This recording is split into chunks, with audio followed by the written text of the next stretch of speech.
मंत्री छगन भुजबळ यांच्या नेतृत्वात उद्या नागपूरमध्ये ओबीसी संघटनांचा मेळावा आहे। विदर्भातील ओबीसी समाजातील सर्व प्रमुख जातींच्या संघटना बैठकींचं निमंत्रण स्वीकारतायत आणि महात्मा फुले सभागृहामध्ये या मेळाव्याची तयारी सुद्धा सुरू आहे। राष्ट्रीय ओबीसी महासंघाचे बबनराव तायवाडे उद्या भुजबळ यांच्या मेळाव्यामध्ये उपस्थित राहणार का याकडेही लक्ष असेल। समता परिषदेकडून ओबीसींच्या विविध संघटनांच्या पदाधिकाऱ्यांना उपस्थित राहण्यासंदर्भातलं आवाहन करण्यात आलंय।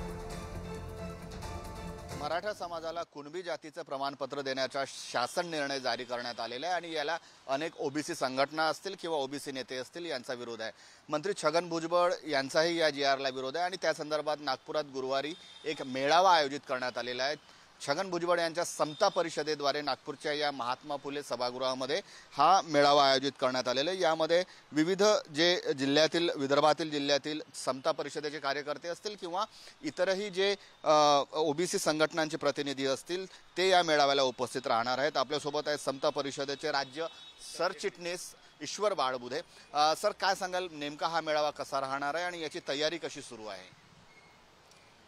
हा मेळावा विदर्भातील ओबीसीच्या विविध घटकातील प्रमुख कार्यकर्ते, समता परिषदेचे पदाधिकारी, कार्यकर्ते आणि ओबीसी बांधव हे पूर्ण विदर्भातून या इथे उद्या होणाऱ्या 3 वाजता जो मेळावा आहे त्या मेळाव्याला उपस्थित राहतील। खरं तर आम्ही इथे एक अशी बैठक आयोजित केली होती, पण बैठक आयोजित केली असताना अनेक लोकांचे फोन यायला लागले की फक्त बैठकच का घेता, मग तिथं सगळ्यांचे म्हणजे बोलणं म्हणणं ऐकणं, वेगवेगळ्या समाज घटकांच्या प्रमुखांच्या त्यांचंही ऐकल्या पाहिजे, मग भुजबळ साहेबांनाही ऐकायचं आहे, त्यांचीही भूमिका ऐकायची आहे। अशा पद्धतीनं कालपर्यंत बैठक होती, पण काल ते अचानक ह्या बैठकीला मेळाव्यालाच स्वरूप आलं आहे। कॅमेरामन मंगेश हस्तकसह जितेंद्र शिंगाडे, पुढारी न्यूज, नागपूर।